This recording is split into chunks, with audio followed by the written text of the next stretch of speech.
안녕하세요. 신서방입니다. 이번 시간에는 저번 시간에 이어서 업비트에서 자동 매수 매도하는 부분 이어서 진행하도록 하겠습니다.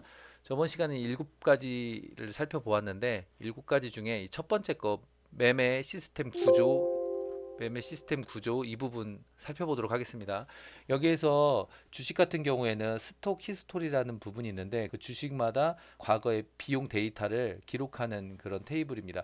주식 같은 경우에는 네이버를 통해서 데이터를 크롤링해서 사용을 했습니다. 여기 보시면은 이제 증권이라는 그 메뉴에서 뭐 아무거나 클릭하겠습니다. 클릭해서 시세를 보시면 여기 일별 시세 기록된 내용을 이제 크롤링해서 사용을 했는데 가상화폐 같은 경우는 이렇게 제공을 하고 있지 않습니다. 그래서 해당하는 데이터를 제공하는 사이트를 찾는 것이 급선무였습니다. 그래서 과정이 있긴 한데 우선 제가 순서대로 한번 말씀을 드리겠습니다. 저는 처음에 인베스팅이라는 사이트에서 데이터를 가져왔습니다. 암호화폐 여기 보시면 클릭해서 보시면 비트코인 관련된 부분이 있습니다. 클릭해서 들어가 보시면 여기 과거 데이터라고 있는데 이 과거 데이터를 클릭하시면 여기 일별로 종가, 오픈가, 고가, 저가, 거래 이런 것들이 다 나와집니다. 이거를 크롤링해서 저장을 했습니다. 근데 이 방법은 좋지 않더라고요. 여러 가지 문제점이 있었습니다. 우선은 이게 달러로 표시가 되기 때문에 달러 금액을 다시 이제 원화로 바꿔야 되는 그런 어려움이 있었고 또 이 데이터가 업비트에서 사용하는 비용하고 틀리기 때문에 사용하기가 어렵더라고요. 그래서 이것을 사용을 하지 않게 됐습니다. 그 다음에 이제 생각을 한 것은 업비트에서 이 데이터를 제공하는지 여부를 확인을 했어야 되는데 확인을 해보니까 제공을 하고 있더라고요. 그래서 그 데이터를 사용을 해서 업데이트를 했습니다. 소스를 한번 보겠습니다. 우선은 인베스팅 이쪽 부분을 먼저 확인을 해보도록 하겠습니다. 인베스팅 소스입니다. 여기서 보시면은 vm 언더바 investing.py 파일인데 대부분이 비슷합니다. 예전에 이제 크롤링하는 거랑 거의 비슷한데 시간들 불러오고요. 그 다음에 헤더 값 가져오고 헤더 값을 가져오는 이유는 웹에서 접근하는 것처럼 보여지게 하기 위해서 그렇습니다. 그 다음에 이 부분은 이제 네이버에서 주소를 한번 입력을 해보겠습니다. 네이버에서 이 환율을 가져오기 위한 부분입니다. 인베스팅 이쪽 부분은 여기서 다 달러 금액으로 다 표시가 되기 때문에 이 달러로 환산을 해서 데이터를 입력하게끔 했습니다.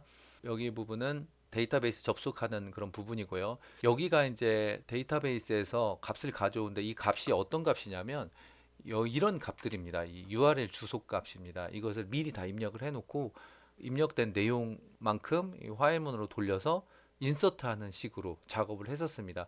인서트 할 때는 이런 부분들을 연월일 이런 것들 다 가져오고 데이터 가져오고 날짜 가져오고 그 금액 가져오고 해서 해당하는 스톡에다가 이제 입력을 하는 그런 식으로 구성이 되어 있습니다.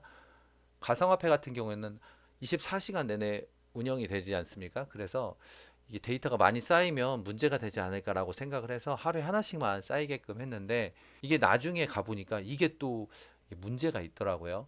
그래서 어떤 식으로 했냐면 24시간 내내 1분 단위로 다 기록을 하고요. 30일이 지나면 그 30일 이전 거는 다 삭제되게 그러니까 총 30일이 지난 거는 하루에 하나씩만 기록이 되고요. 30일 내의 거는 24시간 내에 1분 단위로 이렇게 기록이 되게끔 처리를 했습니다. 이 소스는 이렇게 작업을 했고 이건 실제로 사용을 하지는 않습니다. 왜냐면은 문제점들이 좀 여러 가지 발생이 되었기 때문에 사용하지 않습니다. 업비트에서 보시면 이런 부분이 있습니다. 이건 비트코인 가격을 가져오는 건데 여기 한번 실행을 해보도록 하겠습니다. 이렇게 하게 되면 금액이 쭉 나와집니다. 금액이 쭉 나와지는데 아주 보기 좋게 이렇게 나와지죠. 이쪽에서 제공을 해주는 겁니다. 개수를 이제 제가 만약에 10으로 놓고 실행을 하게 되면 10개가 나와지겠죠. 이런 식으로 이렇게 나와지게 됩니다.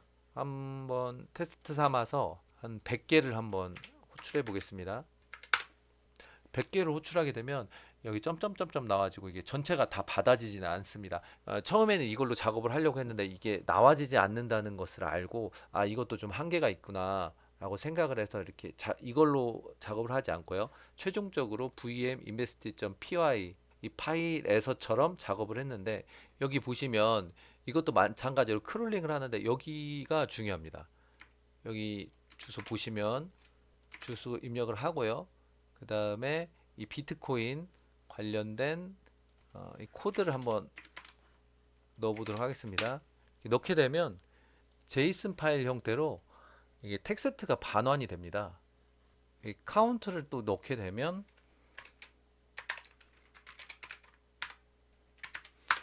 10을 넣게 되면 10개가 나와집니다. 10개가 나와지는 것은 각각의 일별로 해서 뽑아오고 이것을 데이터를 집어넣는 식으로, 그래서 그게 거래가 이루어지도록 처리를 했습니다. 근데 어떻게 보면 당연한 결과인데 저는 이렇게 생각을 했습니다. 그 주식 같은 경우에는 네이버에서나 다음에서나 어느 곳에나 가도 삼성전자 시세가 있으면 그 다 동일하잖아요. 그래서 저는 업비트도 그렇고 빗썸도 그렇고 인베스팅 그 사이트도 그렇고, 만약에 비트코인 금액이 뭐 예를 들어서 5천만 원이다. 그러면 세 개 사이트가 다 5천만 원이라고 생각을 했어요. 근데 실제로 해보니까 5천만 원에 가깝긴 하지만 각각의 금액이 조금씩 다 달랐습니다. 그 이유를 생각을 해보니까 어떻게 생각해보면 당연한 건데, 그 이유가 각각의 거래소잖아요. 주식 같은 경우에는 뭐 한국 뭐 거래소에서 뭐 다 관리를 하고 그 금액이 일괄적으로 다 네이버나 다음이나 이런 곳에서 데이터를 가져가니까 획일화된 데이터가 제공이 되지만, 뭐 빗썸이라든지 업비트 이런 거는 각각의 거래소잖아요. 그러다 보니까 빗썸에서 거래된 그 금액하고 뭐 업비트에서 거래된 금액하고는 같을 수가 없는 거죠. 그래서 각각 다르게 나와지는 겁니다. 실제로 한번 보겠습니다. 업비트 사이트와 빗썸 사이트에서 비트코인 금액이 각각 어떻게 나와지는지 확인해 보도록 하겠습니다. 자, 보시면요. 차트 흐름은 비슷하지만 실제 금액은 100% 일치하지는 않습니다. 업비트에서 제공하는 이 비용과 빗썸에서 제공하는 이 비용이 100% 일치하지는 않습니다. 실시간으로 뭐 바뀌니까 한번 보시면 흐름은 비슷한데 금액은 동일하지 않습니다. 그 이유는 업비트에서 거래되는 그 비용하고 이 빗썸에서 거래되는 그 비용이 각각 다르기 때문에 나와지는 현상입니다. 근데 이게 되게 생각해보면 당연한 건데 이제 저는 이걸 몰랐습니다. 그래서 처음에 막 인베스팅 그쪽에 사용을 하다가 또 뭐 빗썸에서 이거 제공할까 하고서 사용을 하다가 뭐 여러 가지 사용을 하다가 아 이건 아니구나, 이런 문제점이 있구나. 그래서 업비트의 API를 사용을 하려면 업비트에서 제공하는 데이터를 가지고 작업을 해야 되는구나 라고 이제 나중에 알게 되었습니다. 만약에 작업을 하신다고 하면 이것도 좀 감안해서 작업을 하시면 될 것 같습니다. 실제로 이 소스를 한번 살펴보면 그렇게 어렵진 않습니다. 거의 비슷해요. 뭐 저번에 인서트 한 것처럼 비슷한데 여기 이런 부분 다 생략을 하도록 하겠습니다. 스톡 마이 테이블에 각각의 가상화폐 코드가 다 입력이 되고요. 이거를 각각 가져오면서 이제 마켓에다가 입력을 해서 제이슨 파일을 가져와서 이 제이슨 파일을 데이터화 한 다음에 이걸 각각의 인서트를 하는 식입니다. 그래서 종가, 고가, 저가, 거래량에 다 입력을 하게 됩니다. 처음에 내용이 전혀 없으면 최초이기 때문에 한번 다 입력을 하고요. 등록이 됐을 때에는 이제 한 번씩 입력을 하는데 이거는 분 단위로 이렇게 쭉쭉쭉쭉 입력을 하는 식입니다. 아까 전에 말씀드린 것처럼 이것도 30일 거는 1분 단위로 다 기록이 되고요. 30일이 지난 거는 9시를 기점으로 해서 9시 정각의 데이터를 빼고 전부 다 삭제를 합니다. 딜리트 보시면은 23시 59분에 이게 실행이 되는데 내용은 뭐 09시 이 정각에 있는 데이터를 제외하고는 전부 다 삭제하는 그런 식입니다. 이 날짜는 30일 이전 것만 그렇게 처리를 하는 식입니다.